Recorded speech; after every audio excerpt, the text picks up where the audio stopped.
नमस्कार। मैं हूं प्रेम कुमार। आप देख रहे हैं कप ऑफ न्यूज़।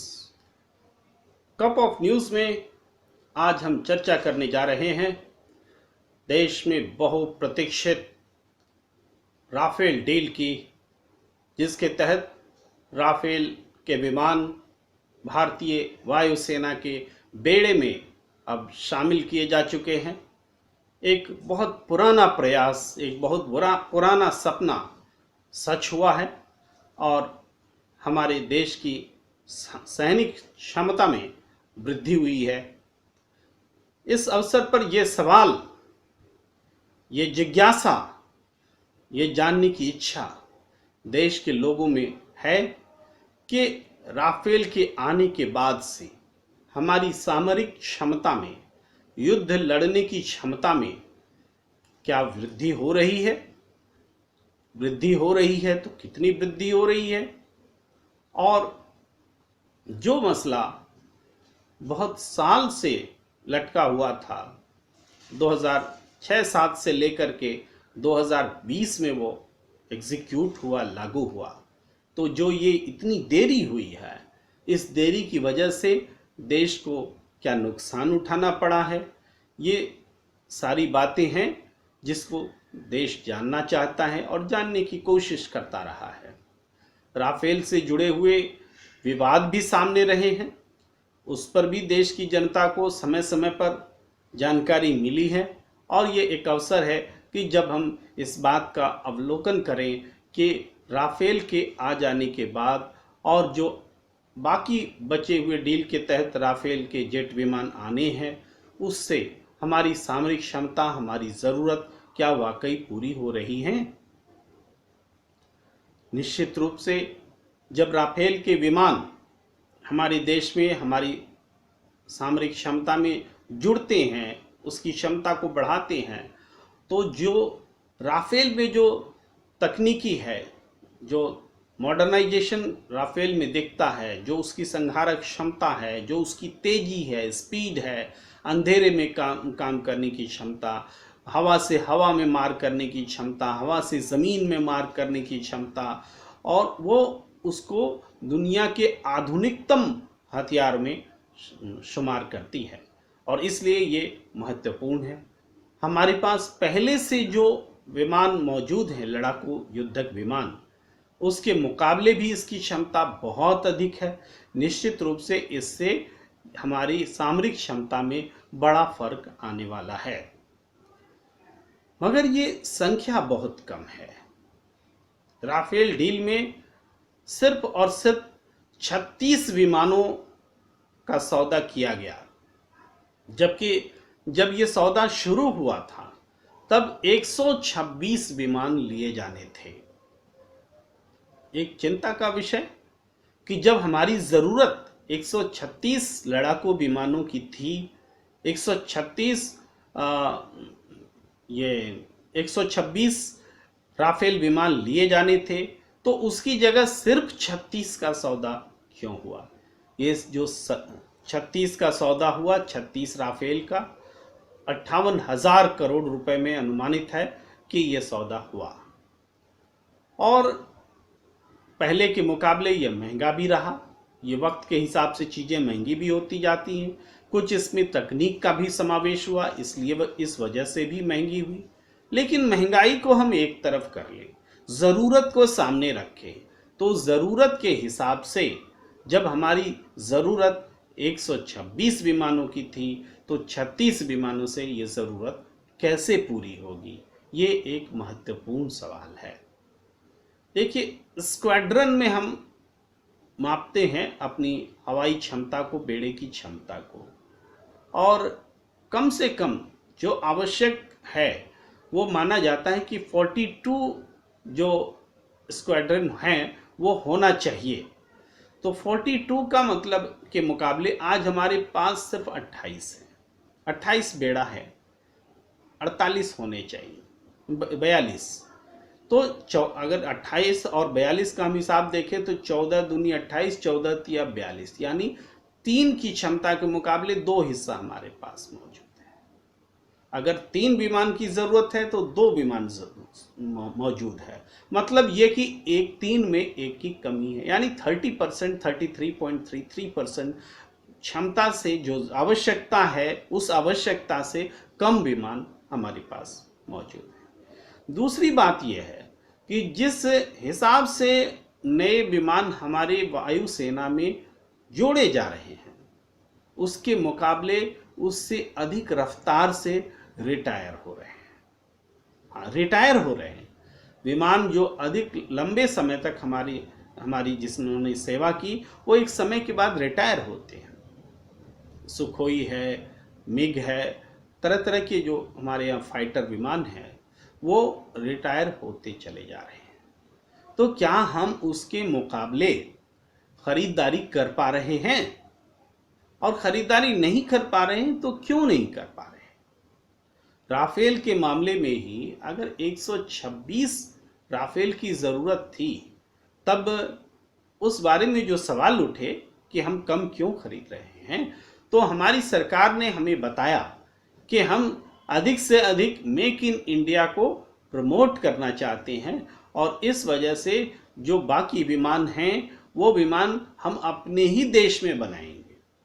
तो ये सोच भी बहुत अच्छी लगी, लेकिन सवाल ये है कि ये डील अगर हम यूपीए सरकार की बात को छोड़ दें तब भी यूपीए सरकार ने अगर 2007 के आसपास डील की थी, डील नहीं बातचीत की प्रक्रिया शुरू की थी और डील लगभग 13 में प्रोसेस हो गई थी।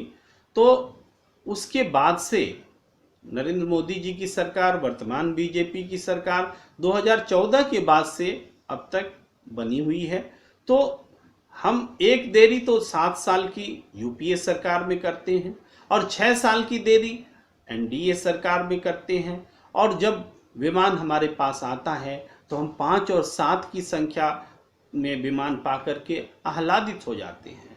हम सोचने लगते हैं कि हमारे पास बहुत ज़्यादा विमान आ गया, हमारे पास बहुत बड़ी क्षमता आ गई, लेकिन हमने खुद से जो आकलन किया उसके मुताबिक ये संख्या बहुत थोड़ी है। और हमने जो तय किया कि बाकी के विमान हम अपने देश में बनाएंगे, क्या उस दिशा में कोई कदम आगे बढ़ा है? क्या हम उन विमानों को हासिल बनाने की स्थिति में आ गए हैं? आश्चर्य होगा आपको ये जान करके कि मेक इन इंडिया प्रोग्राम के तहत कोई विमान इस समय में राफेल का जो हमने लक्ष्य रखा था 126 विमानों का, उसको पूरा करने के लिए ये प्रक्रिया निर्माण की नहीं चल रही है।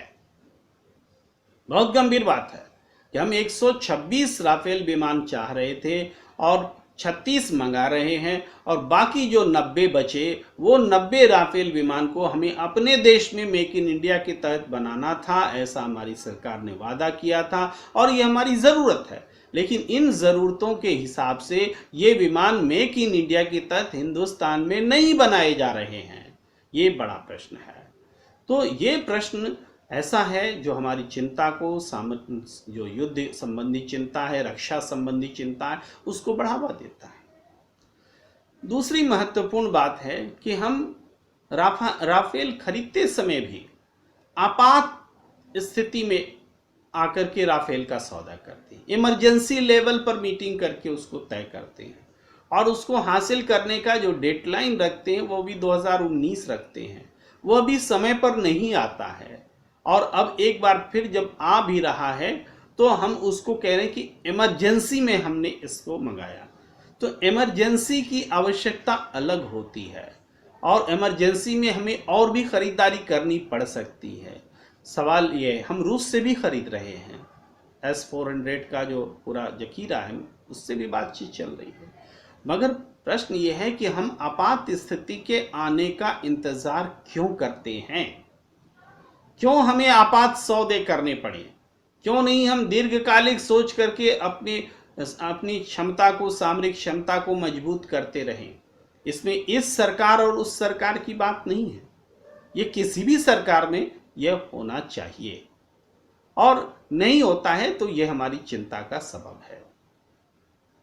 इस वर्तमान राफेल के सौदे के बाद सौदे के बाद नहीं, राफेल युद्ध विमान के बेड़े में शामिल कर लिए जाने के बाद अंबाला में जो सेरेमनी हुआ, तो रक्षा मंत्री राजनाथ सिंह जी ने कहा कि ये दुनिया को संदेश है और खासकर उन लोगों को संदेश है जो हमारे लिए खतरा बने हुए।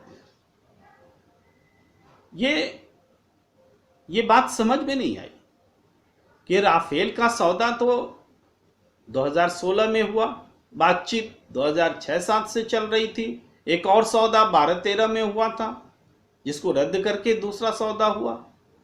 उस समय तो ये जिन देशों का नाम उन्होंने नहीं लिया जैसे चीन, वो उस समय तो चीन का खतरा हमारे पास नहीं था, हमारे सामने केवल पाकिस्तान दुश्मन बने हुए होते थे।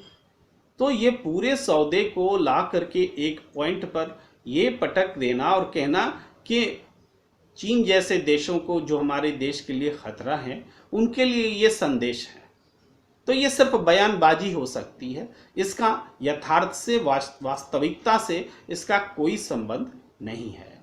अगर संदेश ही देना है तो हमें 126 राफेल विमानों का जखीरा बनाना चाहिए था और आपात स्थिति पर ही बनानी है तो या तो खरीदारी कीजिए या अपने देश में ये निर्माण जो रोक कर रखे हैं ये रोक कर रखने की जरूरत नहीं है। मेक इन इंडिया चाहते हैं तो मेक इन इंडिया के तहत इसका निर्माण होना चाहिए। हमारे देश में HAL जैसी कंपनी है जो कि विमान बनाती है, उसको समृद्ध किया जाना चाहिए, फैसिलिटेट किया जाना चाहिए ताकि ये हो सके। तो राफेल का सौदे का अमल में आना, राफेल फिजिकली हमें उपलब्ध हो जाना, उसका वायुसेना में शामिल हो जाना एक निश्चित रूप से संतोष की बात है। मगर जिस रफ्तार से हमारे युद्धक विमान रिटायर हो रहे हैं उसकी भरपाई करने के लिए हमें और भी बहुत कुछ करने की ज़रूरत है। सबसे पहले तो रक्षा खर्च जो है हमारा वो बढ़ना चाहिए। रक्षा खर्च अगर नहीं बढ़ता है तो हम इन ज़रूरतों को पूरा नहीं कर सकते।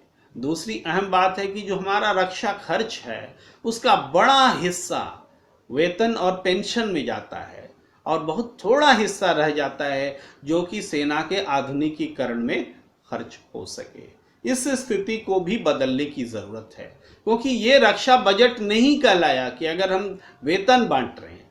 रक्षा बजट वो हुआ जो रक्षा संबंधी साजो सामान, उपकरण, युद्धक विमान से लेकर के समुद्र, स्थल और वायु हर क्षेत्र में हमारी सामरिक क्षमता को मजबूत करे, उसमें हम कितना खर्च कर रहे हैं ये महत्वपूर्ण बात है। और ये हमें कहते हुए संकोच हो रहा है, झिझक हो रही है कि हम उस दिशा में वो बजट निर्मित नहीं कर पा रहे हैं जिससे कि रक्षा क्षेत्र को मजबूती मिल सके। ये चिंता का सबब है।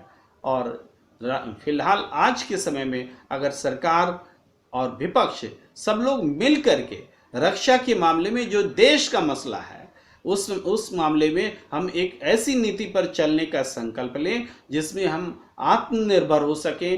जो हमारी ज़रूरत है, मैं आयात का विरोधी नहीं हूँ, मैं खरीदने का भी विरोधी नहीं हूँ। जो खरीदा जाना चाहिए, जिनकी खरीद होनी चाहिए उनकी खरीद हो और जो हमारे यहाँ बनाए जाने चाहिए वो बनाए जाने चाहिए। इसमें जो कोई भी बाधा है उसको दूर किए जाने की ज़रूरत है। इसको नारेबाजी, शो ऑफ करना और दिखावे से दूर रह करके वास्तविक रूप से हमारी मजबूती कैसे हो इस पर काम करने की ज़रूरत है।